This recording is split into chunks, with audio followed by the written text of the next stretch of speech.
नमस्कार, जय हिंद।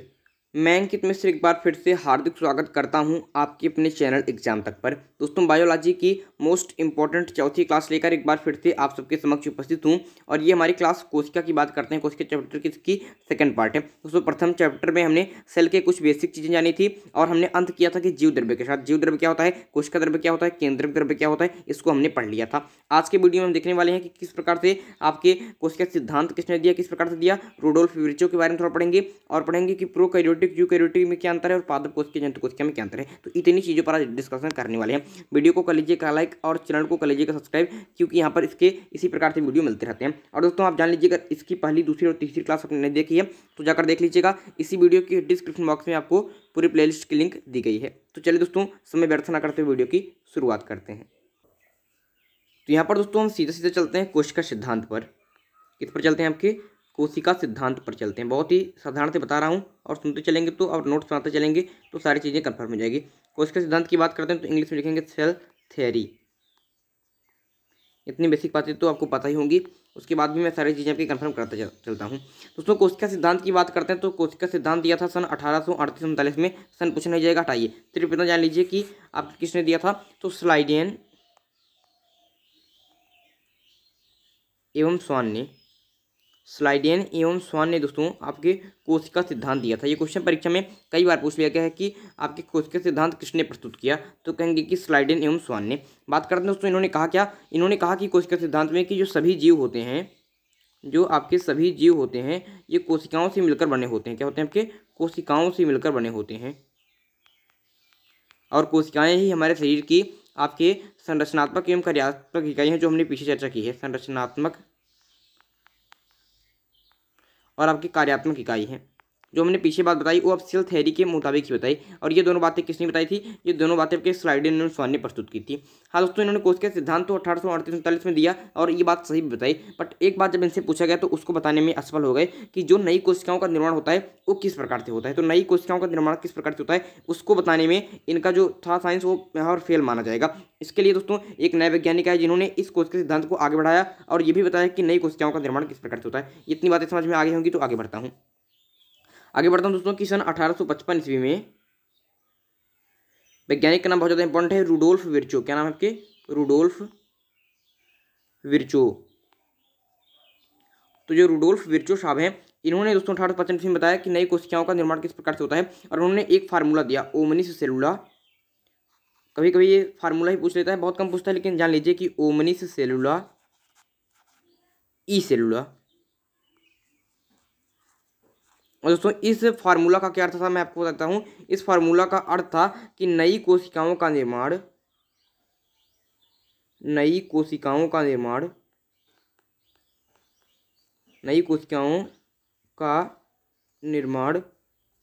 पूर्व स्थित कोशिकाओं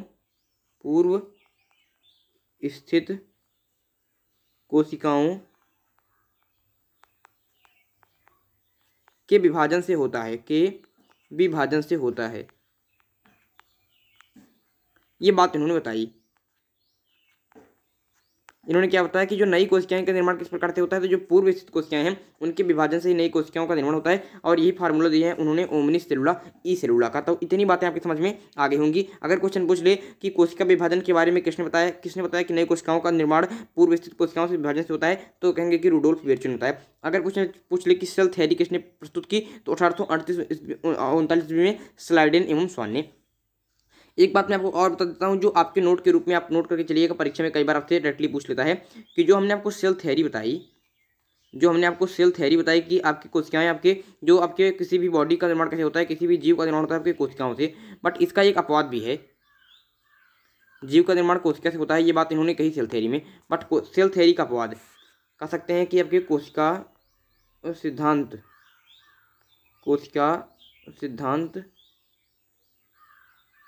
का अपवाद का मतलब होता है कि ऐसा एक जीव होगा जिसके ऊपर ये अप्लाई नहीं होगा। दोस्तों, वह जीव है आपके विषाणु की बात करते हैं दोस्तों। तो विषाणु के अंदर एक भी कोशिका नहीं पाई जाती। तो विषाणु एक ऐसा जीव है जिसमें कोई भी कोशिका नहीं पाई जाती है। और इन्होंने क्या कहा था, सेल थ्योरी में कहा था कि सभी जीव जो हैं उनका निर्माण कोशिका से होता है, बट एक जीव विषाणु भी है जिसमें कोई भी सेल नहीं पाई जाती। तो अगर क्वेश्चन पूछ ले कि कोशिका सिद्धांत का पौध क्या है, तो कोशिका सिद्धांत का पौध विषाणु को माना जाता है। ये क्वेश्चन बहुत ज़्यादा इंपॉर्टेंट है। कभी कभी ऐसा भी क्वेश्चन पूछ लेता है कि अकोशिकीय जीव कौन सा है।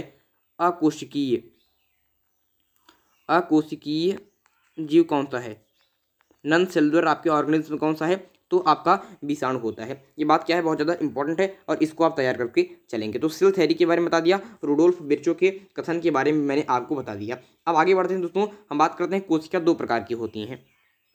कोशिका दो प्रकार की होती हैं। कितनी प्रकार की होती हैं आपके, दो प्रकार की होती हैं।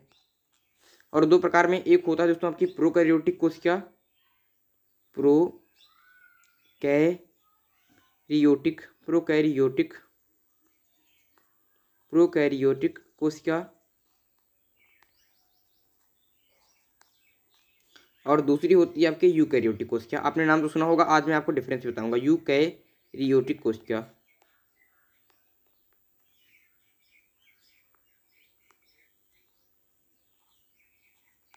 दोस्तों ध्यान देने वाली बात है, बहुत ज़्यादा इंपॉर्टेंट तरीके से बता रहा हूँ कि जो प्रोकैरियोटिक कोशिका है, इसमें प्रोकैरियोटिक कोशिका की शब्दावली की बात करते हैं तो यहाँ पर दोस्तों जो प्रो है उसका अर्थ होता है प्रिमिटिव, और प्रिमिटिव का अर्थ होता है कि आदिम टाइप का, मतलब कि पुराने समय का, आदिम टाइप का, ठीक है, प्रिमिटिव। और कैरियोटिक का अर्थ होता है, कैरियन से मतलब होता है केंद्रक, जिसका केंद्रक आपकी प्रिमिटिव टाइप का हो, आदिम समय का हो, मतलब कि पूर्ण विकसित ना हो, पुराने समय का हो, अल्प विकसित हो, उसको प्रोकैरियोटिक कोशिका कहते हैं। तो पहली बात तो इसके शब्द से ही आप समझ सकते हैं कि प्रो और कैरियोटिक का अर्थ क्या होता है। तो जहाँ पर दोस्तों जो प्रो शब्द है, प्रो का अर्थ बनता है प्रिमिटिव मतलब कि आदिम टाइप का, और कैरियोटिक की बात करते हैं तो कैरियोटिक मतलब कैरियन, और कैरियन का अर्थ बनता है केंद्रक से, ठीक है। जो कैरियन शब्द है, कैरियन ये कैरियोटिक से कैरियन बनता है, और कैरियन का अर्थ होता है केंद्रक। तो जिसका केंद्रक प्रिमिटिव टाइप का होगा, आदिम टाइप का होगा, अल्प विकसित होगा, उसको प्रोकैरियोटिक कहेंगे। और इसी की बात करते हैं यूकैरियोटिक की। तो यू का अर्थ होता है दोस्तों आपके वेल डेवलप्ड,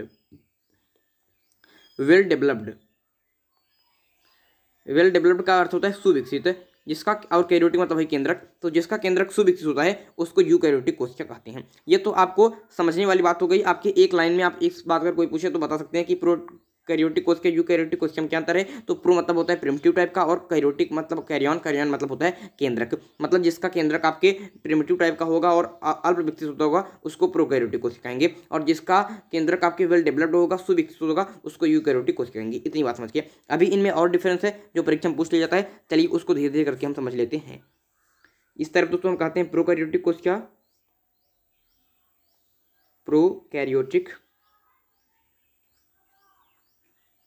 कोशिका, और इस तरफ हम पढ़ते हैं आपके यूकैरियोटिक, तब हमको डिफरेंस समझ में आएगा। यूकैरियोटिक,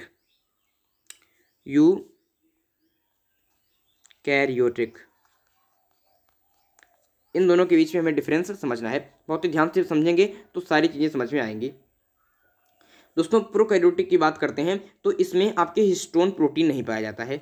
इसमें आपके जो हिस्टोन प्रोटीन होता है, हिस्टोन प्रोटीन का नाम सुना होगा, हिस्टोन प्रोटीन, तो हिस्टोन प्रोटीन यहाँ पर आपके नहीं पाया जाता है। और हिस्टोन प्रोटीन के आपके ना पाए जाने के कारण दोस्तों जो आपका केंद्रक होता है, जो किसी भी कोशिका के अंदर जो केंद्रक होता है, इसमें आपके क्रोमेटिन जो आपके धागा पड़ते हैं, आगे मैं आपको समझाऊंगा। अभी के लिए अगर जो पुराने छात्र हैं उनकी समझ में आ जाएगा, जो बिल्कुल ही नए हैं उनको ये चीज़ें थोड़ा कम अभी समझ में आएंगी, बट जब मैं उसको पढ़ा दूंगा तो ये बात समझ में आ जाएगी कि क्या होता है क्रोमेटिन, क्या होता है। तो केंद्रक में दोस्तों क्रोमेटिन होता है, क्या होता है, केंद्रक में आपके क्रोमेटिन होता है, और बाद में जब कोशिका विभाजन होता है तो ये जो क्रोमेटिन होते हैं ये सिकुड़ जाते हैं और सिकुड़ कर आपके गुणसूत्र का निर्माण करते हैं, ठीक है। लेकिन अगर हिस्टोन प्रोटीन नहीं पाया जाता है तो आपके इसकी वजह से केंद्रक में क्रोमेटिन नहीं बन पाते हैं। क्रोमेटिन क्या होते हैं, नहीं बन पाते हैं, समझ रहे हैं, नहीं बन पाते हैं। कौन, आपके क्रोमेटिन क्या होते हैं, नहीं बन पाते हैं। तो आपके प्रोकैरियोटिक कोशिका के अंदर बातें समझ में आ रही होंगी कि इसमें हिस्टोन प्रोटीन नहीं पाया जाता है, जिसकी वजह से क्रोमेटिन भी नहीं पाए जाते हैं। और जो केवल गुणसूत्र, केवल जो डीएनए होता है, केवल दोस्तों जो आपके डीएनए होता है, इसका ही सूत्र आपके गुणसूत्र के रूप में होता है। और जब डीएनए और हिस्टोन प्रोटीन का मिलकर बनते हैं तब आपके गुणसूत्र का निर्माण होता है। लेकिन यहाँ पर केवल डीएनए ही पाया जाता है, जो भी आपके बिल्कुल नग्न अवस्था में, मतलब किसका होता है कि एक गुणित पाया जाता है, ठीक है। इस प्रकार की चीज़ें यहाँ पर आपको समझ में आती हैं। और जो केंद्रक होता है इसमें दोस्तों जो केंद्रक होता है वो आपके इसके बाहर कोई आवरण भी नहीं पाया जाता है, कोई आवरण भी आपके नहीं पाया जाता है। तो ये बातें हो गई आपकी प्रोकैरियोटिक की, किसमें हिस्टोन प्रोटीन नहीं पाया जाता है, जिसके वजह से आपके केंद्रक में क्रोमेटिन नहीं बन पाते हैं और डीएनए का सूत्र ही केवल आपके गुणसूत्र के रूप में रहता है और केंद्रक के चारों ओर जो आवरण पाया जाता है वो भी नहीं पाया जाता है। कहने का अर्थ होता है कि केंद्रक यहाँ पर अल्प विकसित होता है। केंद्रक क्या होता है दोस्तों, केंद्रक यहाँ पर अल्प विकसित होता है। समझ में आ रहा होगा। और इस दशा में केंद्रक को केंद्रक ना कहकर प्रोकैरियोटिक में केंद्रकाभ कहते हैं। ये बात जान लीजिए कि क्या कहते हैं, केंद्रकाभ कहते हैं। आपके प्रोकैरियोटिक कोशिका में केंद्रक को केंद्रकाभ कहते हैं क्योंकि यह पूर्ण विकसित नहीं होता है। समझ रहे हैं, क्योंकि इसके चारों ओर का कोई आवरण भी नहीं पाया जाता, जिसे आपके कहते हैं कि केंद्रक झिल्ली नहीं कहते हैं, जो मैंने आपको बताया था, तो केंद्रक झिल्ली यहाँ पर नहीं पाई जाती। ये तो बात रह गई आपकी प्रोकैरियोटिक की। आइए बात कर लेते हैं कि क्या स्थिति है आपके यूकैरियोटिक कोशिका की। किसकी, आपके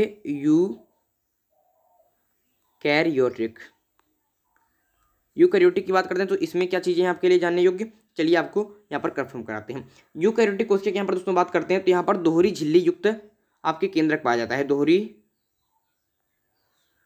झिल्ली युक्त यहाँ पर केंद्रक पाया जाता है। जो केंद्रक होता है आपके दोहरी झिल्ली से आपके दोहरी झिल्ली युक्त होता है। ठीक है, ऐसा केंद्रक पाया जाता है। मतलब केंद्रक क्या होता है आपके, केंद्रक जो होता है आपके पूर्ण विकसित होता है, वेल डेवलप्ड होता है, वेल डेवलप्ड। समझ रहे हैं, वेल डेवलप्ड आपके केंद्रक पाया जाता है। इसके अलावा दोस्तों क्या होता है, इसके अलावा दोस्तों आपके पता होना चाहिए कि इसमें आपके यूकैरियोटिक कोशिका में आपके हिस्टोन प्रोटीन भी पाया जाता है। हिस्टोन प्रोटीन भी पाया जाता है और आपके हिस्टोन प्रोटीन और डीएनए भी पाया जाता है और ये दोनों मिलकर आपके क्रोमैटिन का भी निर्माण कर देते हैं। क्रोमैटिन धागे का भी आपके निर्माण हो जाता है। क्रोमैटिन धागे का भी निर्माण हो जाता है। बात ये क्वांटिटी होकर आपके गुणसूत्र भी बना देते हैं। तो यहाँ पर दोस्तों बात करते हैं आपके यूकैरियोटिक कोशिका में, तो यहाँ पर दोहरी झिल्ली युक्त आपके केंद्रक पाया जाता है, हिस्टोन प्रोटीन पाया जाता है और ये हिस्टोन प्रोटीन डीएनए मिलकर आपके क्रोमैटिन भी यहाँ पर पाया जाता है। इसके अलावा दोस्तों यूकैरियोटिक की बात करते हैं तो इसमें आपके केंद्रक के अंदर केंद्रिका भी पाई जाती है। केंद्रक के अंदर केंद्रिका भी पाई जाती है। तो इतना अंतर आपके यूकैरियोटिक और प्रोकैरियोटिक में होता है और इतना तो आपको सिर्फ समझने योग्य है कि प्रोकैरियोटिक क्या है, यूकैरियोटिक क्या है। अब कुछ डिफरेंस हैं जो आपको पता होना चाहिए, मैं आपको यहाँ पर कंप्लीट कराता हूँ। आप प्रोकैरियोटिक समझिए, यूकैरियोटिक समझ गए। अब यहाँ पर लिखेंगे प्रोकैरियोटिक और अब यहाँ लिखेंगे यूकैरियोटिक, तो आपकी समझ में आएगा। ठीक है, और बीच में हम यहाँ पर लिखेंगे कि किसकी हम बात कर रहे हैं। सबसे पहले यहाँ पर किसकी बात करते हैं दोस्तों, सबसे पहले हम बात करते हैं आपके माइटोकॉन्ड्रिया की। किसकी, माइटोकॉन्ड्रिया की। यहाँ पर दोस्तों अगर बात करते हैं माइटोकॉन्ड्रिया की, तो माइटोकॉन्ड्रिया की बात करते हैं प्रोकैरियोटिक में, तो प्रोकैरियोटिक में माइटोकॉन्ड्रिया आपके अनुपस्थित होता है। क्या होता है, एब्सेंट होता है। और यूकैरियोटिक में यहाँ पर प्रेजेंट होता है। क्या अंतर है समझ लीजिएगा। इसके अलावा दोस्तों अब बात करते हैं इंडोप्लाज्मिक रेटिकुलम की। मैं ER से लिख दे रहा हूँ, इंडोप्लाज्मिक रेटिकुलम, और इसको आप समझ लीजिएगा। तो इंडोप्लाज्मिक रेटिकुलम की बात करते हैं, ER लिख दिया हूँ, आप लोग लिख लीजिएगा। तो आपके प्रोकैरियोटिक में ये एब्सेंट होते हैं। ठीक है, और जो यूकैरियोटिक है इसमें ये प्रेजेंट होते हैं। इसके अलावा दोस्तों एक कोशिकांग और होता है जिसको कहते हैं आपके राइबोसोम। राइबोसोम की बात करें दोस्तों तो ये प्रोकैरियोटिक में 70S प्रकार का पाया जाता है। 70S प्रकार का पाया जाता है दोस्तों। 70S और 80S दो प्रकार के आपके राइबोसोम पाए जाते हैं और जो यस आपके श्वेतस्बर्ग इकाई प्रस्तुत करती है, आपको सिर्फ याद कर लेना है बस। ये आपके इसके आकार और घनत्व को इस प्रकार से निश्चित करती है, मतलब कि 70S जो राइबोसोम होगा वो थोड़ा सा आपको आकार घनत्व कम होगा और जो 80S का आपका होगा उसका आकार घनत्व थोड़ा ज़्यादा होगा। तो प्रोकैरियोटिक में 70S राइबोसोम पाया जाता है और यूकैरियोटिक में 80S राइबोसोम पाया जाता है। इसके अलावा दोस्तों बात करते हैं किसकी, इसके अलावा बात करते हैं लाइसोसोम की। और लाइसोसोम की यहाँ पर दोस्तों बात करते हैं तो लाइसोसोम आपके जो होता है आपके प्रोकैरियोटिक में आपके एब्सेंट होता है और यूकैरियोटिक में प्रेजेंट होता है। यूकैरियोटिक में क्या होता है आपके प्रेजेंट होता है। तो इस प्रकार से कुछ इसके अंदर होता है। इस केंद्रिका की बात करते हैं तो केंद्रिका आप पढ़ते हैं, केंद्रिका जो केंद्रक के अंदर पाई जाती है, न्यूक्लियोलस कहते हैं, ये यहाँ पर एब्सेंट होती है आपकी प्रोकैरियोटिक में और यहाँ पर दोस्तों आपकी प्रेजेंट होती है। ऐसे कोशिकांग है जो इसमें पाए जाते हैं उसमें नहीं पाए जाते हैं, इसको भी आप करके चलेंगे, इसको भी आप नोट करके चलेंगे। दो चीज़ें और बता देता हूँ कि जो प्रोकैरियोटिक कोशिका होती है, जो प्रोकैरियोटिक कोशिका होती है यह आपके शोषण कैसे करती है, क्योंकि हमने पढ़ा दिया कि माइटोकॉन्ड्रिया शोषण करती है। आप इसको तो समानता हो सकता है जानते होंगे, नहीं जानते तो जान लीजिए कि कोशिका के अंदर एक कोशिकांग होता है आपकी माइटोकॉन्ड्रिया, और माइटोकॉन्ड्रिया के अंदर ही शोषण होता है। लेकिन प्रोकैरियोटिक में तो माइटोकॉन्ड्रिया पाया नहीं जाता है। तो ये शोषण किस प्रकार से करते हैं, तो ये आपके प्लाज्मा जो झिल्ली होती है, जिसको बारे में आप पढ़ चुके हैं, प्लाज्मा झिल्ली,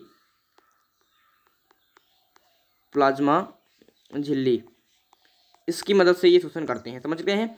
अगर क्वेश्चन पूछ ले कि प्रोकैरियोटिक कोशिका शोषण कहाँ पर करती है, तो कहेंगे कि आपके प्लाज्मा झिल्ली में आपकी करती है, प्लाज्मा झिल्ली से करती है। आगे बढ़ते हैं दोस्तों, हम बात करते हैं कि प्रकाश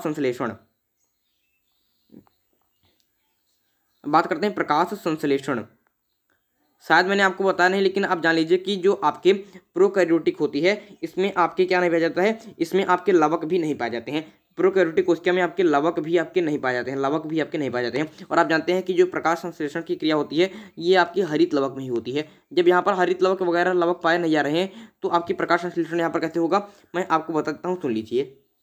यहाँ पर दोस्तों आपके यहाँ पर प्रकाश संश्लेषण कैसे होता है आपके प्रोकैरियोटिक में, तो आपके थाइलेकॉइड में होता है। कहाँ पर होता है, थाइलेकॉइड में,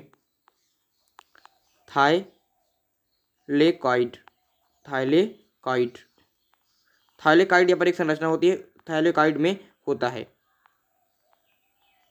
इस बात को आपको याद कर लेना है कि प्रोकैरियोटिक कोशिका में प्रकाश संश्लेषण कहाँ होता है, तो प्रोकैरियोटिक कोशिका में प्रकाश संश्लेषण थाइलेकॉइड में होता है। और अगर बात करते हैं यूकैरियोटिक में, तो आपका ये क्लोरोप्लास्ट में होता है, मतलब हरित लवक में होता है। और उसी प्रकार से शोषण जो होता है प्रोकैरियोटिक में आपकी प्लाज्मा झिल्ली में होता है, और यूकैरियोटिक में आपके माइटोकॉन्ड्रिया में होता है। तो इस प्रकार से कुछ डिफरेंस है प्रोकैरियोटिक यूकैरियोटिक में, जो मैंने आपको बता दिए हैं। आगे बढ़ते हैं दोस्तों, और अब देखने का प्रयास करते हैं कि पादप कोशिका और जंतु कोशिका में क्या अंतर है। पादप कोशिका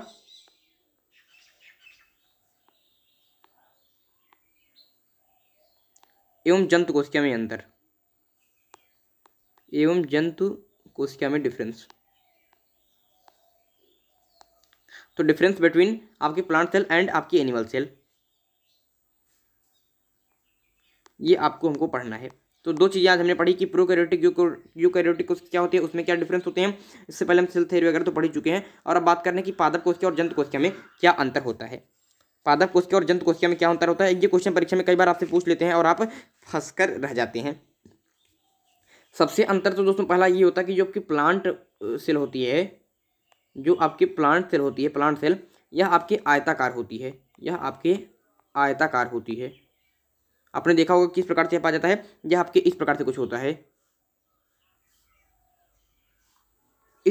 मतलब कुछ प्रकार से आपके आयताकार टाइप का होता है आपकी प्लांट सेल। और यहाँ पर बात करते हैं आपकी एनिमल सेल की, तो जो एनिमल सेल पाया जाता है यह आपके क्या पाया जाता है, यह आपके गोल पाया जाता है, गोल होता है, यह आपके ऐसे होता है। तो यही आपके पहला डिफरेंस आपको तो यहीं से आपका बन जाता है।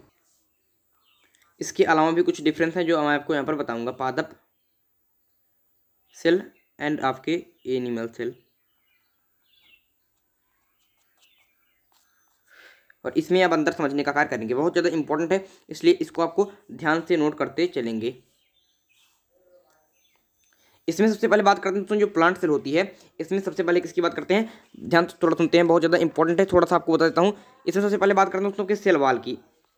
सेल वाल को आपको हिंदी में कहते हैं कोशिका भित्ति, आपको याद ही होगी, मुझे बताने का आवश्यकता नहीं है। तो कोशिका भित्ति की बात करें दोस्तों, तो पादप कोशिका में कोशिका भित्ति आपकी पाई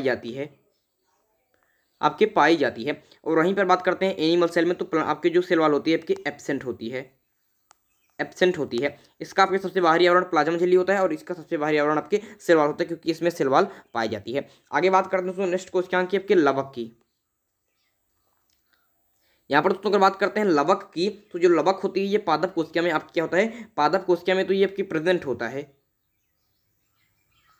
बट वहीं बात करते हैं आपकी एनिमल सेल में, तो ये आपके एब्सेंट होता है। इसलिए आपकी पादप कोशिका क्या होती है, आपकी भोजन नहीं बना पाती है। पादप जो आपकी जंतु कोशिका होती है या भोजन नहीं बना पाती, क्योंकि इसमें लवक नहीं पाए जाते हैं। अगली कोशिका की बात करें दोस्तों आपकी तारक काय की, इसके आपके तारक काय, ये आपके सारे कोशिकांग हैं जिसके बारे में आगे हम पढ़ने वाले हैं। तारक काय, इंग्लिश में सेंट्रोसोम कहते हैं। तारक काय की यहाँ पर दोस्तों बात करते हैं, तो अब यहाँ पर है कि जो तारक काय होते हैं यह आपके पादप कोशिका में एब्सेंट होते हैं। तारक काय दोस्तों जो होते हैं जो कोशिका विभाजन के समय मदद करते हैं, और ये आपके एनिमल सेल में क्या होते हैं, आपके प्रेजेंट होते हैं। तो सुन रहे हैं, आपके इसमें सिलवाल आपके पादप कोशिका में प्रेजेंट है, एनिमल सेल में एब्सेंट है। आपकी बात करते हैं लवक की, तो पादप कोशिका में प्रेजेंट है, आपके एनिमल सेल में आपकी एब्सेंट है। वहीं बात करते हैं किसकी, आपके तारक काय की, तो यह अब पादप कोशिका में एब्सेंट है और आपके एनिमल सेल में प्रेजेंट है। आगे बात करें दोस्तों आपकी रिक्तिका की, जिसके वैक्यूल्स इंग्लिश में कहते हैं आपके रिक्तिका। रिक्तिका को इंग्लिश में वैक्यूल कहते हैं, आप लिख लीजिएगा दोस्तों। रिक्तिका बात करते हैं पादप कोशिका में, यह तो बड़ी होती है और एक ही होती है जो पूरे आपके उसमें भरी होती है। रिक्तिका बहुत बड़ी होती है यहाँ पर, और यहाँ पर रिक्तिका बहुत छोटी होती है जो पूरी कोशिका में बिखरी होती है। यहाँ पर क्या होती है, यहाँ पर रिक्तिका बड़ी होती है, यहाँ पर रिक्तिका छोटी होती है। इसका आकार लगभग आयताकार होता है, इसका आकार लगभग आपके किसका आकार होता है, इसका आकार लगभग आपके गोलाकार होता है। ये चीज़ें मैंने आपको बता ही दी हैं, ये चीज़ें मैंने आपके हैं बता ही दी हैं। एक बात और जान लीजिए कि पादप कोशिका और जंतु कोशिका में थोड़ा सा अंतर जान लीजिए कि जो पादप कोशिका होती है, कि जो आपके पादप कोशिका होती है, पादप कोशिका, इसमें दोस्तों आपने जो गोल्जी बॉडी का नाम सुना होगा, आपके गोल्जी बॉडी का नाम आपने सुना होगा, गोल्जी काय, गोल्जी काय। तो जो गोल्जी काय होता है दोस्तों, यह पादप कोशिका में दोस्तों यह अल्प विकसित होता है, अल्प विकसित होता है, अल्प विकसित होता है। जैसे आपने प्रोकैरियोटिक यूकैरियोटिक में देखा कि केंद्रक अल्प विकसित होता है, वैसे ही आपके पादप कोशिका में जो गोल्जी काय होता है यह अल्प विकसित होता है, और इसे आपकी गोल्जी काय ना कहकर इसको यहाँ पर डिक्टियोसोम कहते हैं। क्या कहते हैं, आपके डिक्टियोसोम कहते हैं, डिक्टियोसोम कहते हैं। ये बात याद करिएगा। तो अगर डिक्टियोसोम क्या है, तो डिक्टियोसोम आपकी पादप कोशिका में पाए जाने वाले गोल्जी काय को डिक्टियोसोम कहते हैं। वहीं बात करते हैं जंतु कोशिका की, वहीं बात करते हैं आपके एनिमल सेल की। तो जो एनिमल सेल होता है इसमें जो गोल्जी बॉडी होती है, यह आपके इसमें दोस्तों जो गोल्जी बॉडी होती है यह आपके सुविकसित होती है। क्या होती है, आपके वेल डेवलप्ड होती है, वेल डेवलप्ड, ठीक है, वेल डेवलप्ड होती है। तो ये आपकी थोड़ा सा अंतर आपकी समझ में और भी आ गया होगा। तो कोशिका भित्ति और आपके मतलब पादप कोशिका जंतु कोशिका में क्या अंतर है, आपके पादप कोशिका इस प्रकार से होती है, रुक जाइए,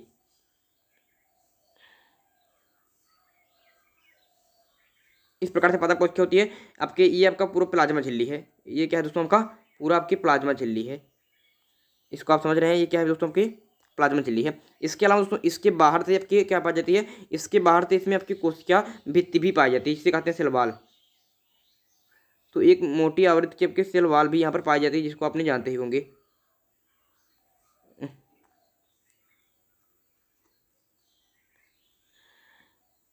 ठीक है, इस प्रकार से कोशिका भित्ति भी इसके चारों तरफ पाई जाती है। इसके चारों तरफ क्या पाई जाती है, कोशिका भित्ति ऐसे पूरा इसमें भरी होती है, समझ लिए होंगे। तो ये कोशिका भित्ति इसमें पाई जाती है, ये दोहरी झिल्ली युक्त होता है, कोशिका भित्ति पाई जाती है। और इसके पूरे बीच में दोस्तों, इसके पूरे बीच में आपके पूरा जगह तो आपके वैक्यूल से ले लेता है, रिक्तिका जिसको कहते हैं, और केंद्रक आपके पूरे परिधि की तरफ पाया जाता है। केंद्र क्या पाया जाता है, आपके परिधि की तरफ पाया जाता है, क्योंकि ये आपका ये समय आपके इसके बीच वाला जो आपके समय है, मतलब केंद्र जो बीच वाला जगह है उसको आपकी रिक्तिका ले लेती है, उसको आपकी रिक्तिका ले लेती है। वहीं अब इसके ठीक विपरीत बात करते हैं किसकी, इसके ठीक विपरीत बात करते हैं आपके जंतु कोशिका की। तो जंतु कोशिका आपकी गोलाकार होती है, और इसमें दोस्तों आपका यही बाहरी आवरण होता है, आपकी प्लाज्मा झिल्ली ही, प्लाज्मा झिल्ली पाया जाता है, क्योंकि इसमें कोशिका भित्ति नहीं पाई जाती है। और इसमें जो आपके जो बात कर रहे हैं रिक्तिका की, तो इसमें रिक्तिका दोस्तों जो होती है आपके ऐसे साइड में छोटी छोटी होती है, ठीक है, पूरे के कोशिका में बिखरी होती है। और बात करते हैं केंद्रक की, तो जो केंद्रक होता है यह आपके बीच में ही पाया जाता है, केंद्रक आपके क्या पाया जाता है, केंद्रक आपके बीच में ही पाया जाता है। तो ये बात आपकी समझ में आनी चाहिए। इसमें भरा होता है, आपको इसको कर ही लेंगे, आप इसमें जानते ही हैं। तो यही पादप कोशिका और जंतु कोशिका में थोड़ी सी डिफरेंस है, जो आपको पता होना चाहिए थे, जो मैंने आपको लगभग चीज़ें बता दी हैं। तो आज हमने क्या पढ़ा कि पादप कोशिका जंतु कोशिका में क्या अंतर है, प्रोकैरियोटिक यूकैरियोटिक में क्या अंतर है, किस प्रकार से सेल थ्योरी रुडोल्फ विर्चो ने क्या कहा, इन प्रकार की चीज़ों को हमने जान लिया है। ऐसे ही दोस्तों अगर हम पढ़ते रहेंगे तो सारी चीज़ें पढ़ लेंगे। सेल चैप्टर के लिए बहुत ज़्यादा इंपॉर्टेंट है, इसलिए इसको पढ़ने में भी हमको थोड़ा क्या लगेगा, थोड़ा हमको समय लगेगा। इसके बाद से जो क्लासें आएंगी उसमें आपको जल्दी जल्दी सारी चीज़ें कंप्लीट हो जाएंगी।